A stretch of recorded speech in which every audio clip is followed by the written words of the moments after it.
Bonjour chers amis téléspectateurs, très heureux de vous retrouver pour cette nouvelle édition de Terre de Mission, l'émission religieuse de TV Liberté.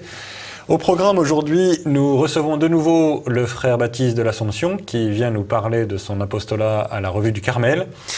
Puis nous discuterons avec l'abbé Guy Pagès de la récente visite du pape François aux Émirats Arabes Unis et de la signature d'un texte avec le grand imam d'Al-Azhar.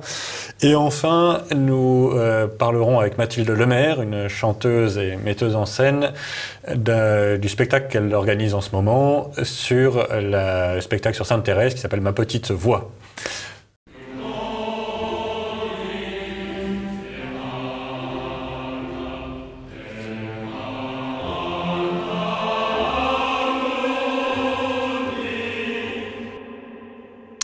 Et donc, je reçois de nouveau le frère Baptiste de l'Assomption. Bonjour, mon frère. Bonjour. Merci d'avoir accepté notre nouvelle invitation. Quand on avait évoqué la semaine dernière l'apostolat des Carmes, en général, et je voulais qu'on parle aussi de ce que vous faites, vous, spécifiquement, qui êtes rédacteur en chef de la revue Carmel. Exactement. Et donc la revue Carmel, c'est une revue vénérable, ça fait des décennies que ça existe. Un siècle même, plus d'un siècle. Plus d'un siècle, je n'avais pas aussi longtemps en tête. Mais donc c'est une revue de spiritualité accessible au grand public en quelque sorte. Oui, oui, oui. Et quel est le projet, si je puis dire, éditorial ? Le projet, c'est d'être un peu à cette interface entre la vie spirituelle, donc ce qu'il y a de plus intérieur, hein, la vie spirituelle, la rencontre avec Dieu, et la vie du monde telle qu'elle se déroule aujourd'hui. C'est-à-dire comment essayer de raccorder ces deux réalités qui sont un petit peu disparates, qui est le monde d'aujourd'hui, avec tout ce qu'il peut avoir comme réticence à l'égard de Dieu, mais aussi d'appel. De complot contre la vie intérieure, disait Bernanos. Oui, c'est ça, ouais. Et en même temps d'attirance. Pour la vie intérieure, ouais. Et cette vie spirituelle que beaucoup recherchent. Sans pouvoir la connaître. Donc la revue Carmel essaye d'unir ces deux réalités. D'accord. Et donc vous abordez des réalités matérielles, enfin contemporaines, temporelles, oui. Sous un angle spirituel. Spirituel, exactement. Comment la sagesse... Peggy, le spirituel couche dans le lit du temporel. Exactement, oui, c'est ça. Et donc vous paraissez tous les trimestres ? Oui, alors... C'était tous les trimestres. Là, cette fois, en ce moment, on fait 3 revues par an pour bien approfondir nos dossiers. En gros, le rythme, c'est 3-4 numéros par an. D'accord. Et vous pourriez nous donner quelques exemples de vos récents dossiers ? Oui, alors le tout récent là, qui vient de sortir, c'est sur la question de la méditation. Parce qu'aujourd'hui, le thème méditation, qui est très employé, dans les librairies, les livres qui se vendent le mieux parlent de méditation. La méditation est aussi abordée dans la spiritualité carmélitaine. L'idée était de voir, est-ce que nous parlions de la même chose ? Est-ce que nous parlions de la même chose ? Et je peux dévoiler quelques pistes et on s'est vraiment rendu compte qu'il y avait des directions opposées entre cette méditation qui est proposée au grand public et celle que propose la spiritualité du Carmel. Donc voir en quoi elles sont opposées et en même temps en quoi l'une, qui est tendance, est une pierre d'attente pour la seconde. Oui. Et donc, quand vous dites spiritualité d'aujourd'hui, ce qu'on propose aujourd'hui, c'est la spiritualité asiatique, enfin, style yoga, ce genre de... Exactement. Donc là, ce qui est commercialisé aujourd'hui, c'est plutôt la méditation de pleine conscience. C'est ça. Voilà. Qui vise, et pourquoi pas un épanouissement personnel. Un épanouissement personnel. Et la spiritualité du Carmel, c'est plutôt s'abandonner en Dieu. Exactement. C'est la parole de Jésus à Sainte Thérèse, pendant son mariage spirituel. Occupe-toi de mes affaires et je m'occuperai des tiennes. C'est-à-dire, tu ne te trouveras qu'en moi. Dans le miroir de mon être, tu te découvriras réellement. Et alors, quel genre de personnes collaborent à ce genre de... C'est que des frères carmes ? Non. Il y a juste... On essaye de brasser assez large. Par exemple, pour ce numéro, on a invité des philosophes comme Martin Stephens ou Jérôme Fouquet de l'IKW. Qui est-ce qu'il y avait encore ? Un spécialiste du bouddhisme. C'est la pensée de Jean-Paul II. Exactement, pardon. Institut Karol Wojtyla. Il faut garder en tête qu'un bon nombre de téléspectateurs ne sont pas du sérail. Et donc, voilà, il y a des codes chez nous. Et puis, il y avait aussi un grand érudit, c'était le Père Tizin, qui actuellement fait un dictionnaire, alors si je me souviens bien, sanskrit tibétain, chinois, en vérifiant dans le japonais ou quelque chose comme ça. D'accord. Donc qui était assez bien placé pour nous parler du bouddhisme, qui, comment dire, est la spiritualité de référence pour ces nouvelles formes de méditation qu'on nous propose aujourd'hui. Très bien. Ouais. Et vous avez d'autres exemples de dossiers récents? Ah bah oui, alors il y en a un que j'ai beaucoup aimé, c'était le tout premier que j'ai fait, c'est la question de l'intercession, comment l'intercession est vitale pour la vie d'une société et que bien souvent les grands renouveaux, qu'ils soient d'ordre culturel, politique, intellectuel ou artistiques, sont soit précédés ou accompagnés par un mouvement spirituel on pourrait dire, qui le fertilise. C'est ce que disait Benoît XVI au Bernardin. Exactement. Le renouveau de la culture par le renouveau du culte, en quelque sorte. Tout à fait. Tout à fait. Ouais. L'expression de Brémont, l'invasion mystique du XVIIe siècle, qui a produit ce grand siècle que nous connaissions. Vous êtes par ailleurs, comme tous les carmes, vous vivez en communauté, et votre communauté accueille des retraites. Oui. Donc vous êtes au couvent de Brousset, c'est ça? Exactement. Donc c'est à 3 quarts d'heure de Bordeaux. À 3 quarts d'heure de Bordeaux. Et les gens peuvent venir faire une retraite soit personnelle, soit prêcher. Pour un week-end spirituel ou une retraite plus longue. Et donc l'association Revue Prédication de retraite, je ne parle pas de la revue à tous les jours. Ça je me doute. Mais en tout cas, il y a un même objectif, qui est de favoriser la vie spirituelle. Et peut-être, c'est probablement pas votre truc, mais on va quand même faire une page de publicité. Comment est-ce qu'on peut s'abonner à la Revue Carmel? Là, il suffit d'aller sur le site revuecarmel.com. D'accord, revuecarmel.com. ou alors sur le site des éditions du Carmel. D'accord. Voilà. Qui s'appelle comment? éditionducarmel.com ou fr. D'accord. Quelque chose comme ça. Et votre couvent de Brousset, comment est-ce qu'on peut le contacter? Alors, couventdubrousset, quelque chose. Parfait. N'hésitez jamais, chers amis téléspectateurs, à utiliser Google pour l'évangélisation, ça reste le meilleur moyen. Mais écoutez, tous nos vœux, toutes nos prières vous accompagnent, chers frères, pour cet apostolat important. Il faut absolument présenter une vision saine de la spiritualité qui respecte la nature de l'homme et son aspiration au spirituel et pas des trucs un peu foldingos comme on pratique aujourd'hui. Merci, chers frères, et encore une fois, toutes nos prières vous accompagnent. Merci beaucoup.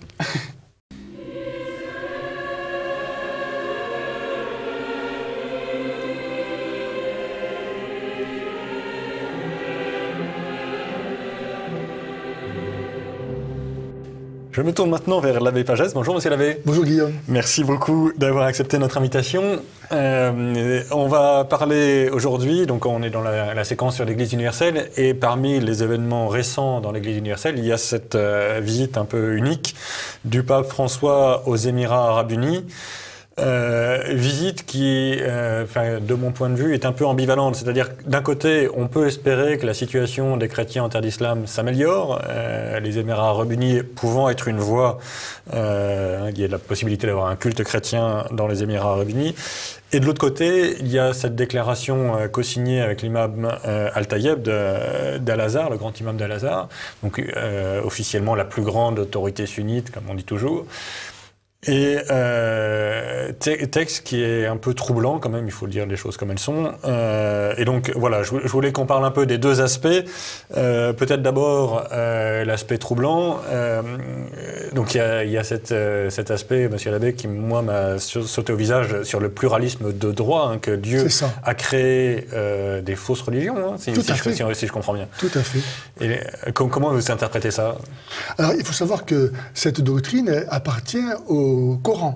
Dans le Coran, c'est Allah lui-même qui veut plusieurs religions, même si, par ailleurs, il donne à l'islam la mission de les anéantir pour que l'islam prévale, n'est-ce pas? Donc il y a une schizophrénie, là, évidente. Mais ce qui m'interroge dans cette déclaration, c'est qu'elle a été signée à l'issue d'une rencontre de 400 délégués de différentes religions du monde qui étaient présents à Abu Dhabi, et que seulement l'Église catholique a été invitée à signer ce texte avec le grand imam.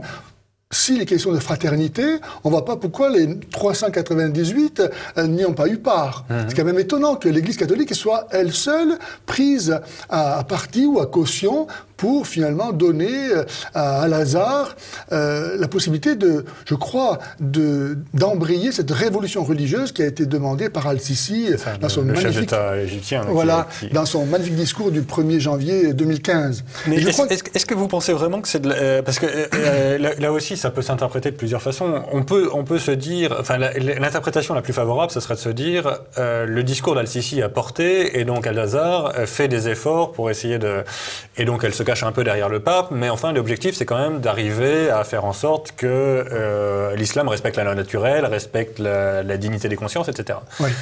Mais il y a aussi une autre interprétation qui consiste à dire on fait endosser au pape la taquilla coranique, quoi. On ne comprend pas pourquoi le pape devrait signer une telle déclaration.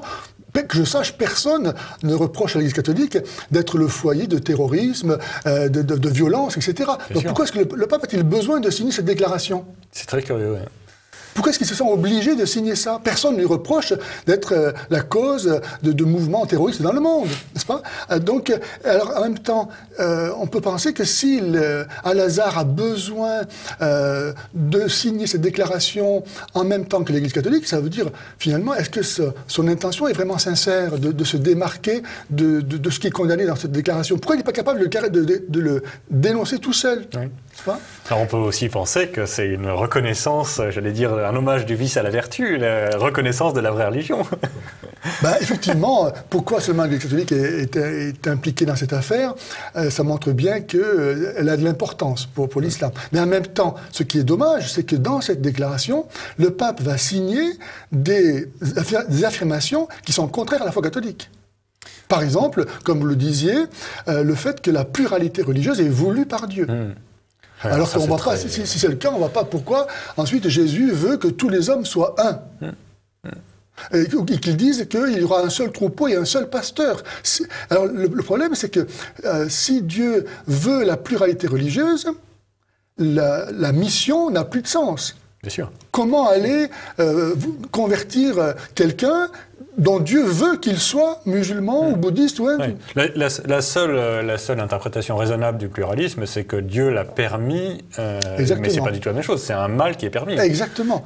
La division spirituelle de l'humanité, qui est d'ailleurs assimilée dans ce texte avec la diversité naturelle, c'est ça, la confusion propre à l'islam qui ne sait pas distinguer entre l'ordre naturel, l'ordre surnaturel, entre l'ordre naturel et l'ordre culturel, là est cautionné, validé par le pape. C'est quand même embêtant. C'est très embêtant. Et alors, l'autre aspect, est-ce que vous pensez que ça peut améliorer la situation des chrétiens en terre d'islam ou est-ce que c'est un vain espoir? Moi, je pense qu'en soi, c'est quand même un acte positif, parce que signer ça... Alors évidemment, nous avons le principe de la taqiyya. Vous savez que dans le Coran, Allah lui-même enseigne à rompre ses serments. Il est appelé le plus grand de tous les rusés. Donc, tout est possible. Ceci dit, à la face du monde, l'islam reconnaît que les exactions qui sont faites au nom de l'islam proviennent de mauvaises interprétations. Alors ça remet en question toutes les autorités qui légitiment ces interprétations et qui sont justement enseignées à Al-Azhar. Bien sûr. Donc Al-Azhar, comment maintenant, après cette signature, va pouvoir continuer à enseigner des auteurs qui valident ces interprétations. Donc Al-Tayyib, quelque part, il s'est mis le doigt dans un engrenage. Il est le dos au mur. Voilà. Donc Al-Azhar doit se réformer, ou alors c'est du pipeau, quoi. Et de votre point de vue, c'est parce que encore une fois, on peut espérer que ça soit une réponse au discours d'Al-Sisi et qu'il y ait une vraie volonté de réforme. Je crois. Je ne pense pas qu'Al-Tayyib de lui-même aurait organisé ça, parce qu'encore une fois, ces interprétations sont enseignées à Al-Azhar. Bien sûr. Donc, si vraiment il était sincère, il commencerait par les enlever tout seul. Il n'y a pas besoin de l'Église catholique pour ça. Et puis Al-Tayyib lui-même, il n'y a pas si longtemps que ça, il y a 3 ou 4 ans, Al-Tayyib soutenait des interprétations ultra radicales, y compris sur la peine de mort pour les apostats et ce genre de choses. Et il n'a pas condamné, en tout cas, Daesh comme n'étant pas musulman. Évidemment, il a pu condamner leurs exactions, mais il n'a jamais dit qu'ils n'étaient pas musulmans. Donc, écoutez, Monsieur l'abbé, merci beaucoup pour cet éclairage. On va suivre évidemment le développement de ces affaires, mais moi j'avoue que je suis vraiment perplexe devant cet événement. Parce que je ne vois pas l'intérêt, je comprends pas, je vois bien l'utilité d'avoir des discussions avec les autorités musulmanes, évidemment, ça me paraît fondamental, notamment pour défendre les chrétiens en terre d'islam. Et notamment leur liberté de culte, qui est quand même très... Mais pas à n'importe quel prix, c'est ça. En particulier, moi, je vois pas comment il est possible d'avoir une interprétation juste de cette idée du pluralisme de droit en matière religieuse. C'est ça. Ça me paraît vraiment très, très problématique. C'est en contradiction, évidemment, avec notre théologie. Oui. Bon, monsieur l'abbé, merci beaucoup de cet éclairage. Merci. Et voilà, à suivre.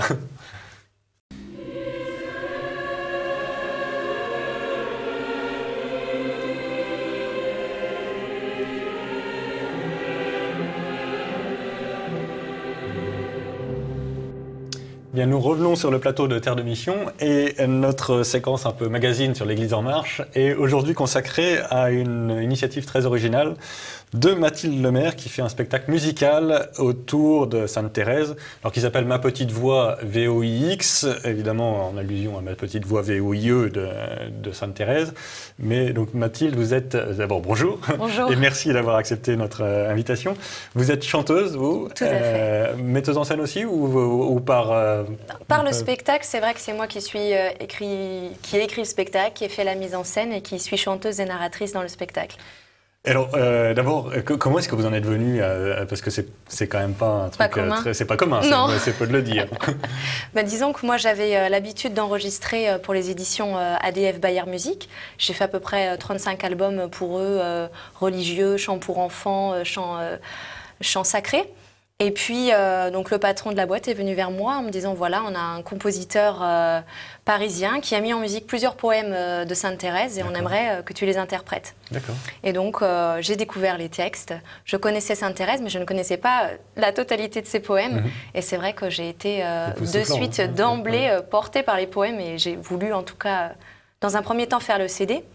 Et pouvoir après poursuivre ça via un spectacle, puisqu'il me semblait que le CD ne suffisait pas pour pouvoir transmettre en tout cas les thèmes qu'elle porte. Et alors, donc le CD, il existe, hein, on va le voir à l'écran là, mais donc il y a une quinzaine de poèmes mis en musique, et le spectacle lui-même, vous l'avez déjà fait plusieurs fois? Tout à fait. Oui, on a fait le spectacle une dizaine de fois, 3 dates en Alsace, à Paris, à Nantes et à Angers. Et en fait, le spectacle, il se déroule de la manière suivante. C'est à peu près 1h20 de spectacle. On est 3 artistes, dont 2 sur scène, donc un pianiste narrateur et moi au chant et à la narration. Et on a également un ingénieur du son qui s'occupe des lumières. Et puis on a un écran pour proposer différentes photos de Thérèse. En fait, en fil rouge, on utilise des chants de l'album, 13 poèmes qui sont dans le CD. On fait quelques petites surprises avec des chants lyriques, avec des contemporains de l'époque de Thérèse. Donc ça va être Fauré, Gounod, Saint-Saëns. Et d'autres surprises autour de variétés françaises qui mettent en lumière des anecdotes autour de la vie de Thérèse, notamment un chant d'Édith Piaf, puisque Édith Piaf a été miraculée par Sainte Thérèse. Ah, tiens, j'ignorais. Tout à fait, mais ça on le découvre dans le spectacle. J'ignorais ça. Déjà, j'aurais pas pensé spontanément qu'Édith Piaf était très injournaise dans un spectacle thérésien. C'est ça que je trouve assez chouette dans ce spectacle, c'est que l'idée c'est vraiment de toucher un public assez large, que ça soit un public de croyants, de non-croyants, de personnes en recherche. On peut venir pour ce spectacle simplement en venant découvrir l'histoire d'une femme, en fait. Et cette femme, il se trouve que c'est Sainte Thérèse et qu'elle a eu une vocation de religieuse. Mais comment est-ce que les gens viennent jusqu'à vous? C'est quoi? C'est les paroisses qui font la... Alors, il y a différentes possibilités. Soit on a entendu parler du spectacle et directement la paroisse va venir vers moi et me dire, voilà, on aimerait vraiment organiser dans notre paroisse une veillée thérésienne. Ou alors c'est moi directement qui propose le dossier artistique dans les paroisses et qui leur fait part du projet et puis de ma volonté de me produire par chez eux. Et donc là, vous avez de nouveau des spectacles programmés? Alors là, c'est un petit peu plus vide en ce moment. Les prochaines dates sont pour septembre. On a une date à Clermont-Ferrand. On attend là une date à nouveau vers Angers et Paris. Mais c'est vrai que là, on est en recherche à chaque fois d'essayer de grouper des dates sur des périodes pour pouvoir à la fois diminuer les frais de transport pour les organisateurs, etc. Donc à ce moment... On a le temps au contraire, s'il y a des demandes. Parmi nos téléspectateurs, il y a des curés de paroisse qui veulent organiser des veillées sur Sainte Thérèse. N'hésitez pas à contacter Mathilde. Comment est-ce qu'on vous contacte d'ailleurs? Il y a différentes possibilités. J'ai une page Facebook qui s'appelle Spectacle Sainte Thérèse, ma petite voix. Donc on peut me contacter par ce biais-là. Il y a ici le mail. Et puis c'est surtout par mail en fait qu'on fonctionne, donc peut-être qu'on pourra le donner. Voilà, donc c'est mon nom de famille, c'est Lemaire, L-E-M-A-I-R-E, le-du-bas, mathilde@hotmail.com. Et Mathilde avec un H ou ça? Et Mathilde avec un H, okay. Lemaire-du-bas, mathilde@hotmail.com. Très bien, donc voilà, fin de la page de publicité. Mais donc vous avez déjà fait une dizaine de fois ce spectacle. Oui. Comment est-ce que les gens réagissent Eh bien, plutôt agréablement surpris, c'est-à-dire on va avoir des personnes qui connaissaient déjà Sainte-Thérèse, donc ils sont ravis de réentendre certaines anecdotes qu'ils connaissaient, qu'ils avaient pu lire dans l'histoire d'une âme, etc. Et on a des personnes qui ne connaissaient pas du tout Sainte-Thérèse, qui venaient soit parce qu'ils aiment la musique, soit parce qu'ils me connaissaient dans un contexte extérieur, puisque je suis chanteuse lyrique en parallèle. Et les gens parlent beaucoup de spiritualité dans ce spectacle, parlent d'un temps où ils se posent et d'un temps où il se passe quelque chose.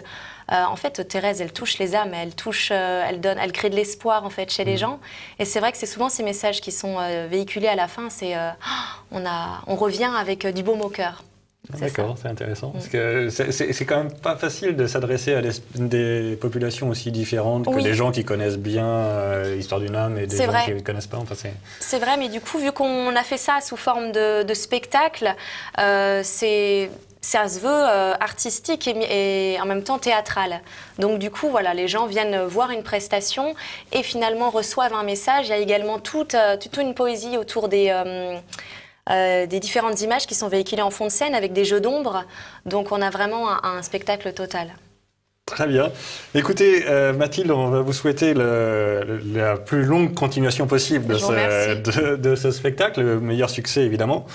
Et puis, on commençait cette émission avec Frère Baptiste qui nous parlait de la spiritualité du Carmel. Vous terminez cette émission avec la spiritualité de Sainte-Thérèse, qui est quand même très clairement la voix française de la spiritualité du Carmel.